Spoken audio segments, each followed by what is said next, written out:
Some cases do not disappear with the coal dust, they just learn to remain silent in the archives.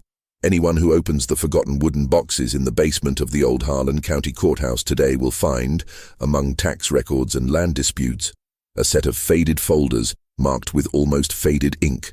Ravencrest Hollow, 1903.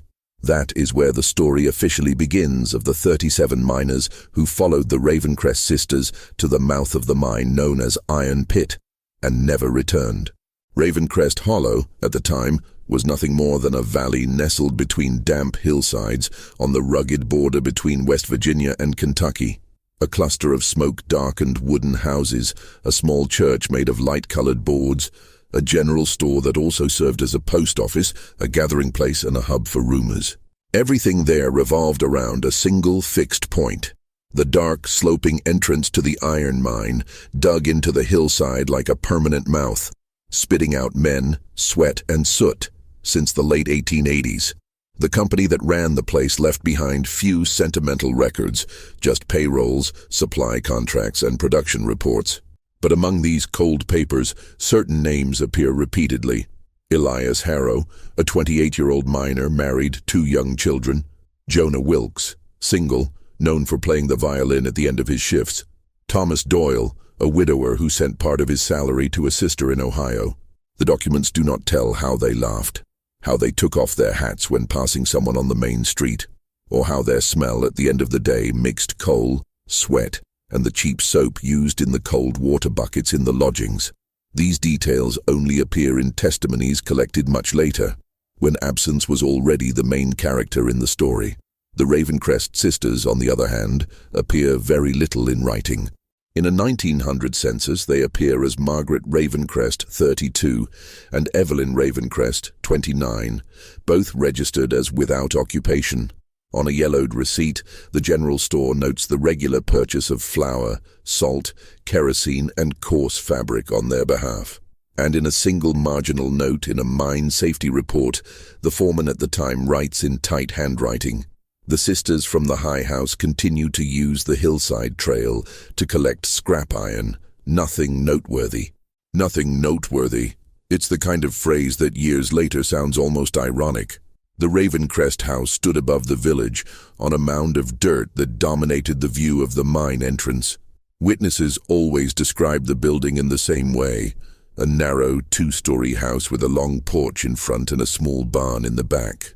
The roof, according to some, always looked a little crooked, as if it had sagged under the weight of many winters. According to others, it was just the angle of the hill that gave that impression.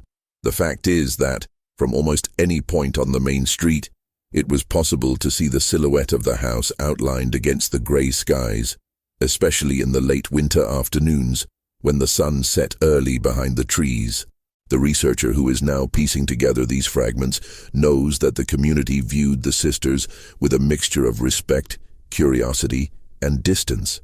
Margaret was described as more practical, the one who did the shopping, negotiated prices, and occasionally talked to a company employee at the warehouse door. Evelyn, on the other hand, appeared in the testimonies shrouded in more vague adjectives. Quiet, strange, as if she heard something no one else could hear. Although everyone insists that there was nothing supernatural about her, just an almost insurmountable reserve, a constant tendency to look more at the ground and her own hands than at the eyes of others. The atmosphere in Ravencrest Hollow in early 1903 was one of silent exhaustion. The winter had been particularly wet. The tracks that carried the ore cars to the small station were constantly covered with mud, and the company was pushing for more production to compensate for months of transportation difficulties. Men worked long shifts, sometimes entering the mine before dawn and only leaving when the sky was dark again. Children learned early to identify the distant sound of dynamite blasts and the difference between the short routine whistle and any longer noise, which made mothers stop what they were doing to listen more closely. Elias Harrow's family is reconstructed from 2 sources: a letter never sent, found among his belongings, and the testimony of his wife Mary, collected years later by a reporter from a regional newspaper. Elias is described as a soft-spoken man with broad shoulders and a curious habit. He kept his helmet very clean, rubbing the metal part with an old cloth every night, as if it were his only truly valuable possession. The helmet, they say, had a small mark on the side, a kind of crescent-shaped notch, made by Elias himself, so as not to confuse it with others. This detail of the helmet is too small to appear in any official report, but it runs through all the oral accounts as if it were a stitch holding Elias's memory in the fabric of the case. The village routine followed a rhythm that may seem harsh today, but for them it was simply the world as it was. In the morning, the miners walked in informal rows along the dirt trail that led to the entrance of the iron pit, their boots sinking into the mud, dim light filtered by the fog that descended from the hillsides. At noon, anyone outside could hear echoes of voices and metallic clangs coming from inside the mine, sometimes followed by quick laughter during lunch breaks. At night, when the shift ended, the village lit up irregularly. Lanterns in the windows, a brighter glow in the warehouse, the silhouettes of men sitting in front of their houses, smoking in silence. It is in this setting that the Ravencrest sisters move as constant but little understood figures. Some testimonies say that Margaret occasionally went down to the village with a basket of scrap metal, asking in exchange for leftover food or cloth. Others claim that it was Evelyn who often walked along the hillside, sometimes stopping to observe the mine entrance with an attention that was difficult to interpret. In no account are they treated as a threat. Rather, they are a fixed point in the landscape, like the church bell tower or the warehouse chimney. What makes the case strange, in the eyes of the researcher, is precisely the way they pass, almost invisibly, from the scattered records of everyday life to the absolute center of the event that would define the name Ravencrest forever. In the company's archives, there is no mention of conflict with the sisters, employee complaints, or incidents involving the house on the hill. In the county records, there are no lawsuits, fines, or even requests for help. The only official connection between the name Ravencrest and the mine is in a document dated June 1902, in which the company grants permission for sporadic collection of scrap iron in the vicinity of the secondary entrance by Mrs. Margaret and Evelyn Ravencrest under their sole responsibility. A year later, it would be the same vicinity and the same name that would appear linked to the disappearance of 37 men.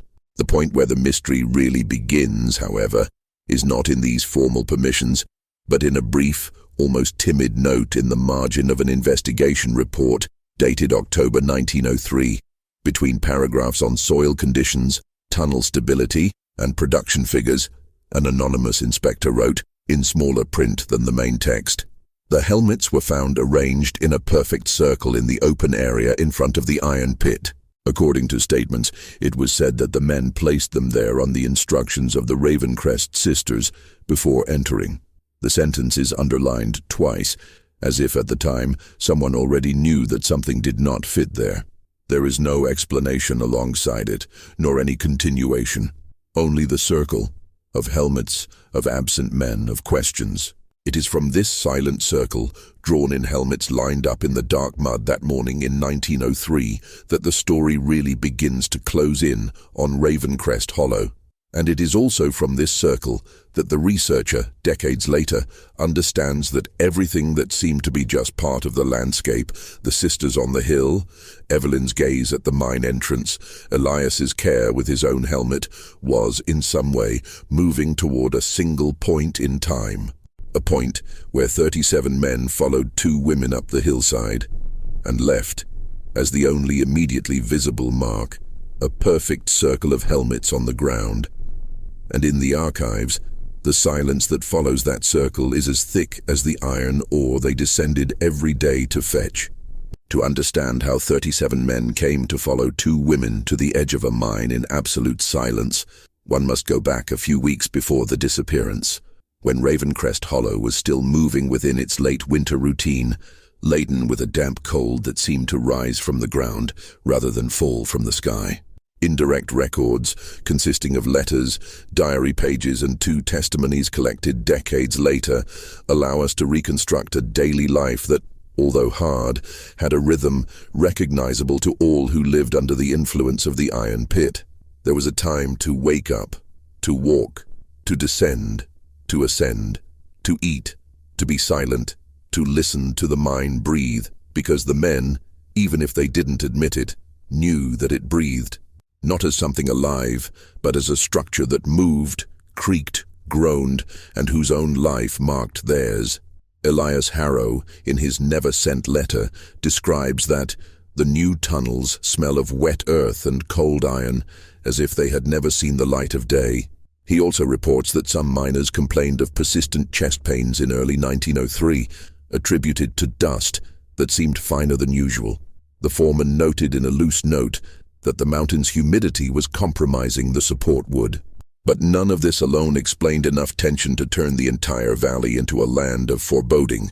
And yet, when the testimonies are analyzed, that is exactly the feeling that comes through.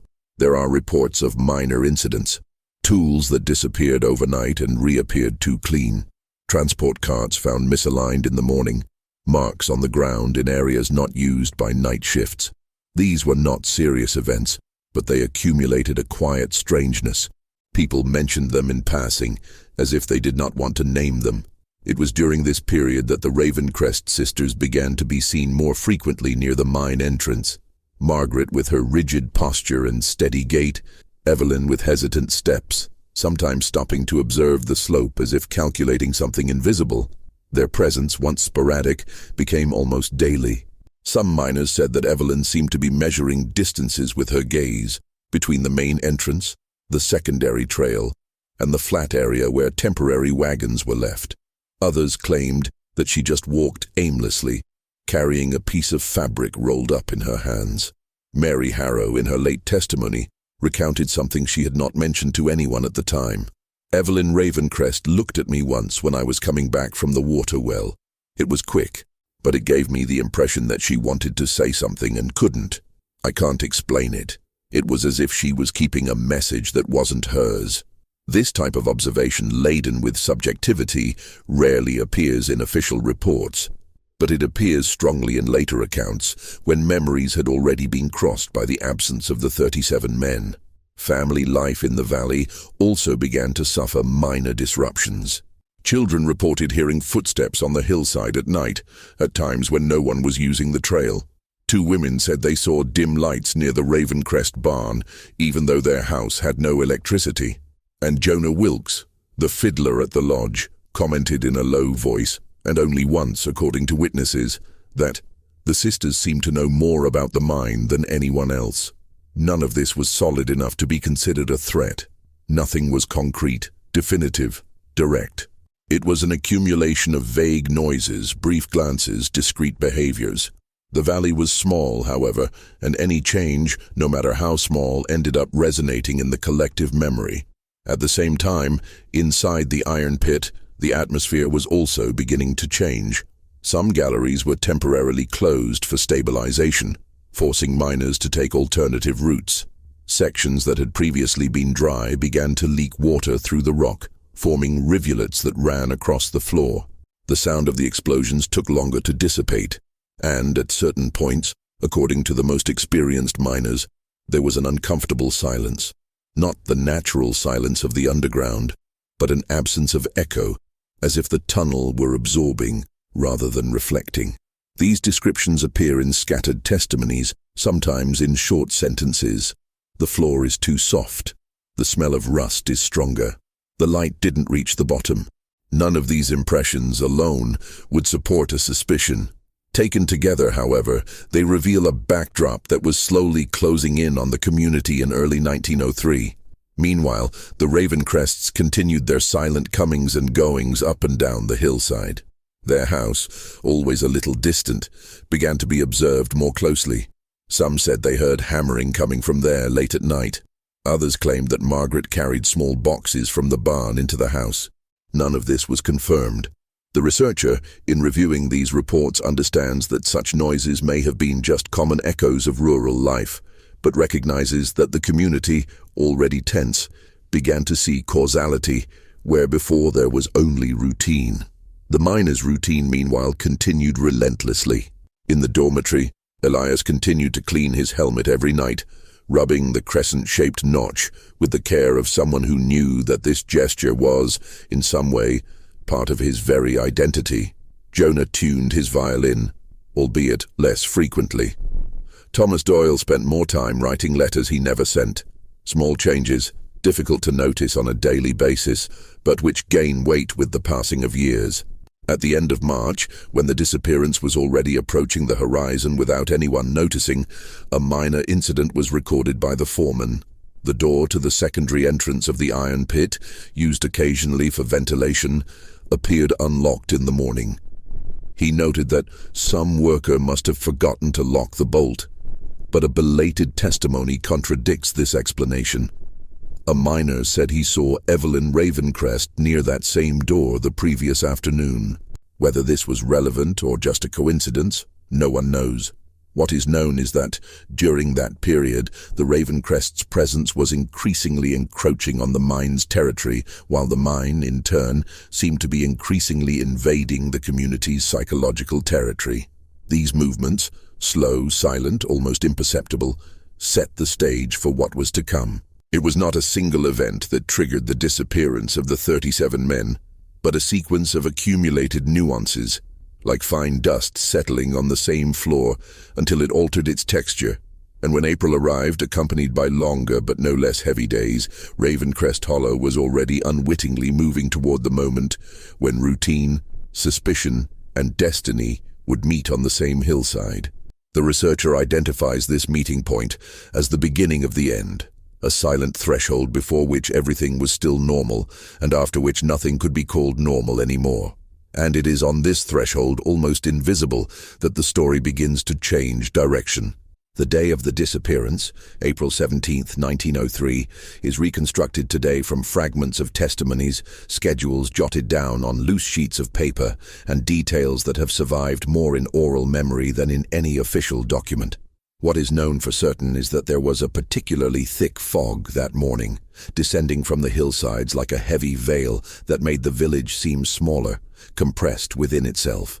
Elias Harrow woke up before sunrise, as he always did.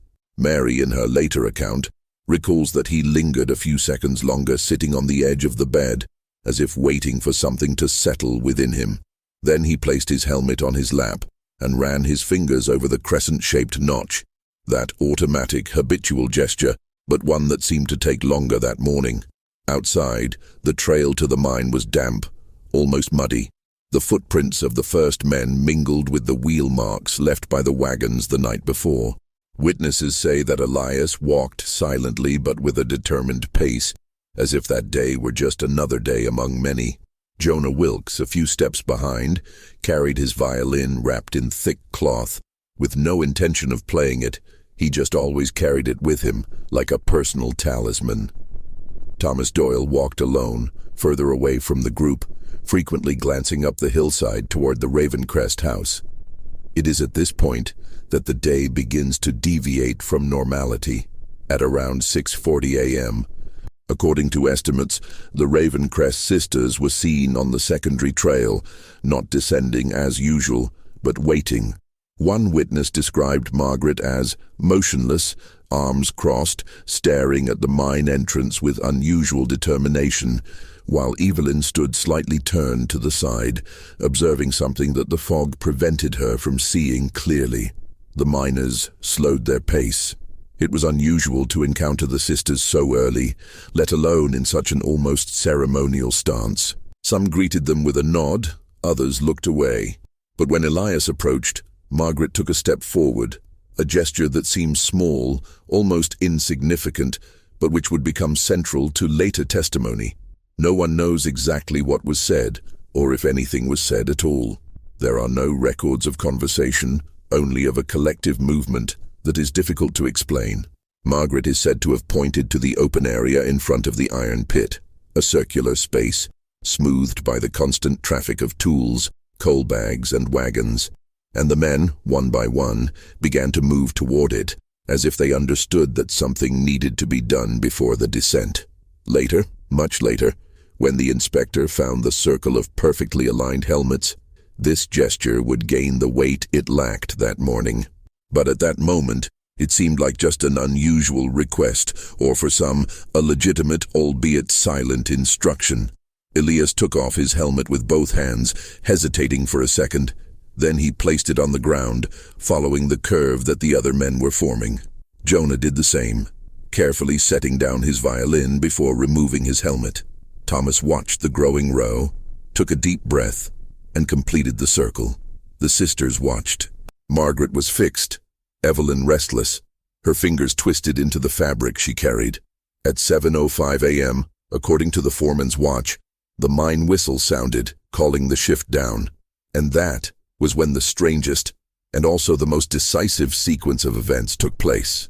Instead of heading for the main entrance, the 37 men turned toward the hillside trail, where the sisters were already standing. Evelyn, for the first time in all the testimonies, raised her face, and some witnesses swear that she was not looking at the miners, but at something behind them, as if seeking confirmation. The men followed the Ravencrests without resistance, in a slow and silent line. None of the accounts mention verbal orders, threats, or explicit signals. Only the collective movement, so unusual and yet so calm, that the entire village would only realize hours later that something was deeply wrong. As they advanced up the hillside, the fog seemed to increase. The sounds of the village, lanterns being lit, doors slamming, animals being fed, disappeared behind them, absorbed by the damp veil rising from the earth. The trail was narrow, bordered by low bushes and exposed roots. In certain stretches, the noise from the mine could be heard in the distance. Crackling, creaking, small vibrations reminiscent of the deep breathing of an underground organism. In reconstructing this walk, the researcher realizes that it is one of the most fragile parts of the historical account. There are no eyewitnesses to the entire journey. All that is known is the beginning, when the sisters guided the men, and the end, when the helmets remained alone in front of the mine entrance. But there are some fragments that help fill in the gaps. A woodcutter named Harris, who worked further up the hill, claimed to have seen a compact group descending the slope toward the northern sector of the mine, not through the main entrance, but through an old, almost deactivated access point. This testimony has never been officially confirmed, but the researcher takes it into account because of its consistency with the topography of the time. Another account, from an 8-year-old child, mentions hearing muffled voices around 7:30 p.m. Coming from the direction of the trail. She could not say whether they were from the men or the sisters. Years later, her mother confirmed that the girl always mentioned this sound, as if it had stuck in her memory as a noise without a definite form. The final stretch of the trail led to a small clearing, used in the past as a storage area for large tools. Company records show that the site was abandoned in 1899, after a partial landslide compromised the stability of the slope. However, from that point, there was a narrow passage connecting the clearing to the upper area of the iron pit, a kind of natural balcony above the main entrance. And it is precisely this connection that the investigation documents highlight as the probable point of final transition. At around 7:40 a.m., 2 workers on their way to the warehouse noticed something unusual. The village was too quiet for the time of day. It was as if the sound of men preparing for their shift, quick conversations, the clanging of tools, hurried footsteps, had been ripped from the environment. At 8:10 a.m., the foreman finally realized that the 37 men had not gone down into the mine. He sent 2 employees to the trail, then to the dormitory, then to the warehouse. Nothing. It was only when he climbed up to the entrance of the iron pit that he saw, with the clarity of someone who sees too late, what had happened. The helmets arranged in a circle, clean, aligned, perfectly equidistant, and no trace of the men. The most disturbing detail, according to the report, was the total absence of boot marks around the circle, as if the ground had been smoothed. The researcher, however, knows that wet mud could have hidden some of these marks. Still, the contrast between the perfection of the arrangement and the emotional chaos that followed is one of the most striking points of the case.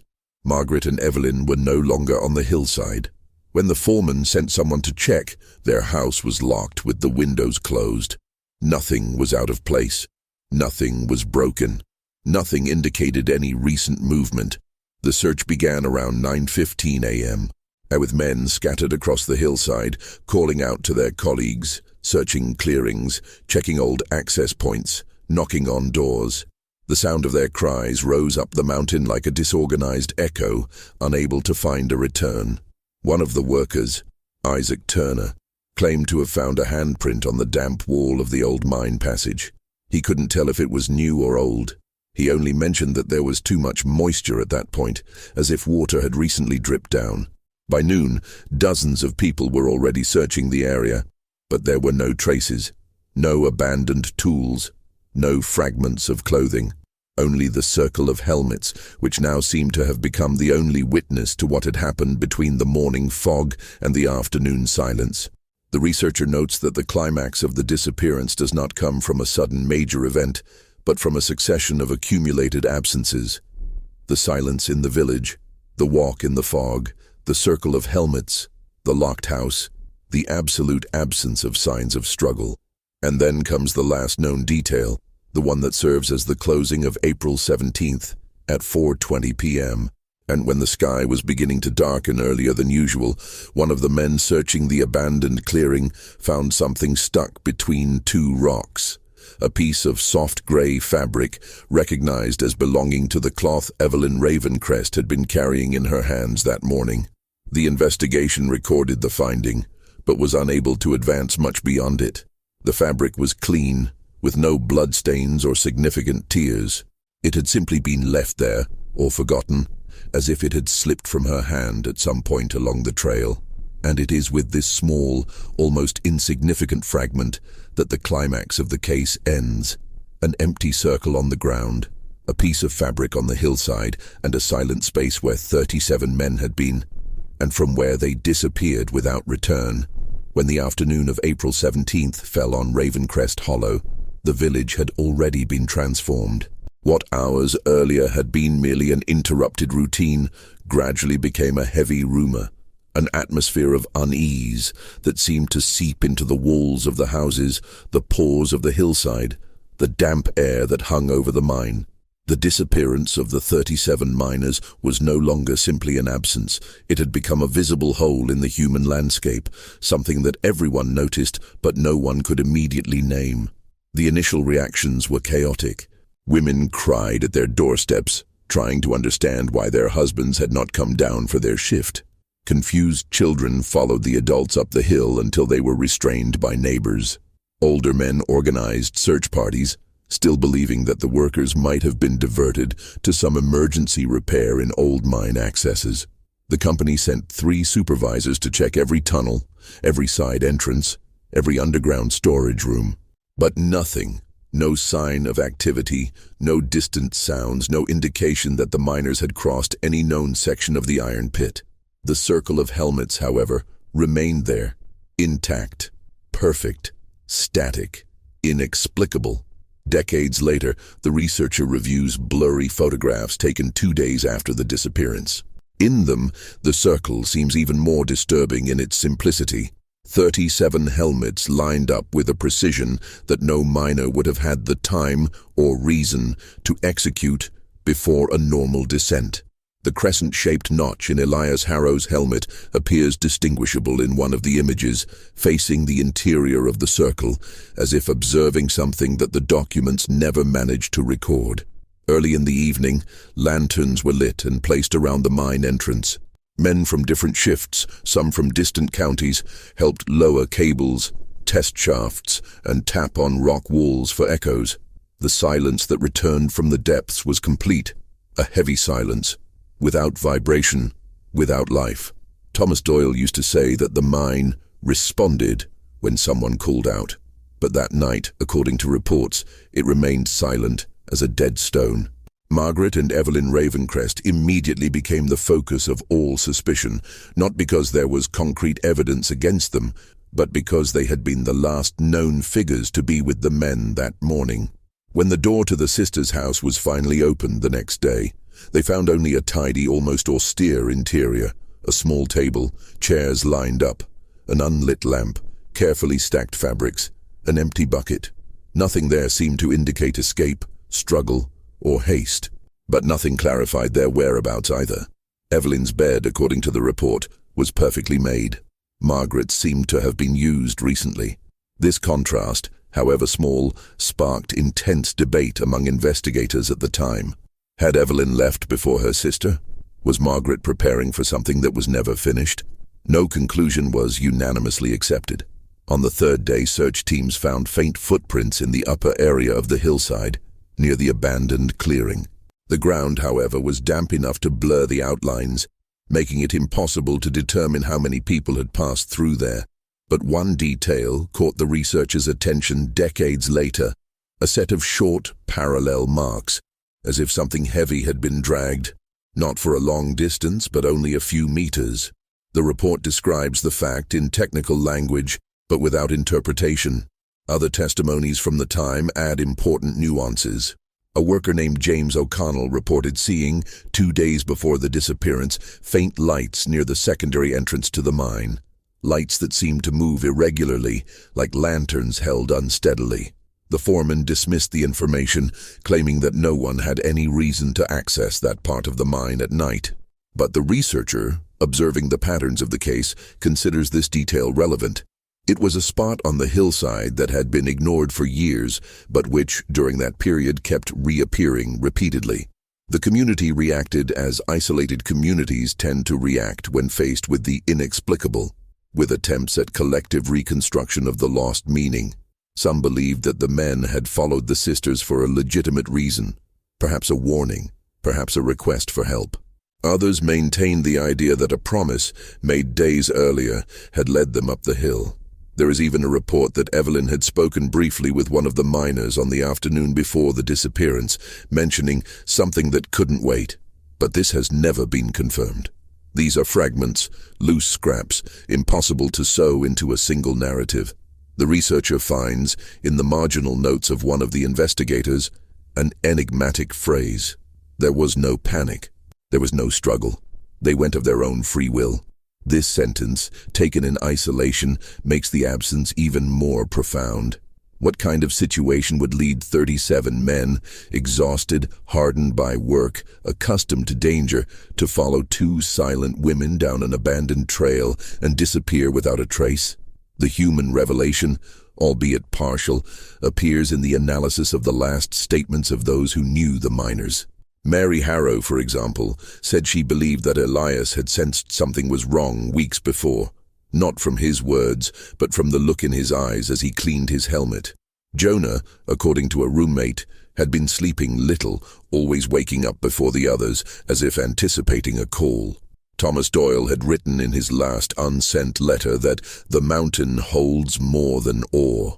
He did not explain what he meant.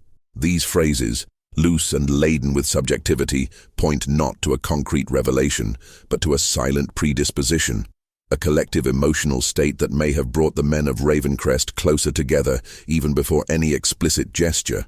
The partial conclusion, accepted by the investigation but contested by many, was simple in its impossibility. The 37 men voluntarily entered the area outside the mine, guided by the sisters, and continued along a route that no one was able to trace. Nothing supernatural, nothing impossible, just human decisions made in an environment of pressure, silence, and exhaustion, and like many human decisions, irretrievable. The most painful revelation, however, came a month later, when the fabric found on the hillside was delivered to the village seamstress. She recognized the cloth immediately. It was part of a blanket that Evelyn often used. The seamstress said she had sewn that blanket for her years before, and added a small but touching detail. That blanket had been made at Margaret's request, so that her sister would have something soft in her hands when she was nervous. The fabric, therefore, was less a clue than an intimate sign that Evelyn had been there, perhaps alone, perhaps accompanied, perhaps in a moment of hesitation. And it was this human, ordinary, fragile detail that helped the researcher formulate the most widely accepted interpretation among historians of the case. The disappearance was not an impulsive act, but a sequence of silent decisions, linked by emotional ties, responsibilities, fears, and a kind of mutual understanding that was never put down on paper. Margaret led. Evelyn hesitated. The men followed, not out of submission, but out of a mixture of trust, curiosity, and something that no one has been able to fully translate, What happened after that point remains, to this day, the most inaccessible part of the case, not because of a lack of evidence, but because all the evidence seems to point to a place that documents cannot reach, the human interior of silence. And it is from this silence that the final hook before the epilogue emerges.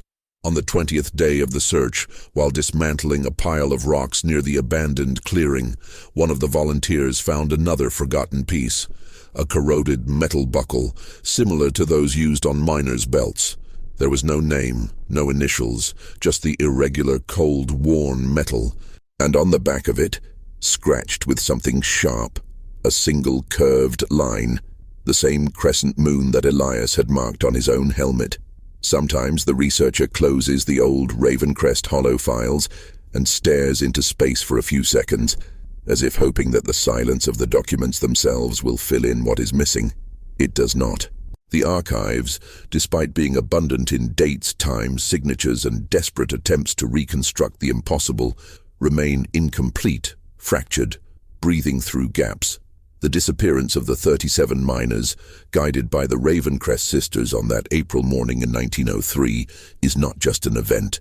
It is a structured absence, a kind of frame that can only be perceived by its edges. The researcher learned over time that it is precisely in this empty space between the facts that the most human part of the case lies. Not the answer, but the reflection. Ravencrest Hollow, decades later, changed in form, but not in memory.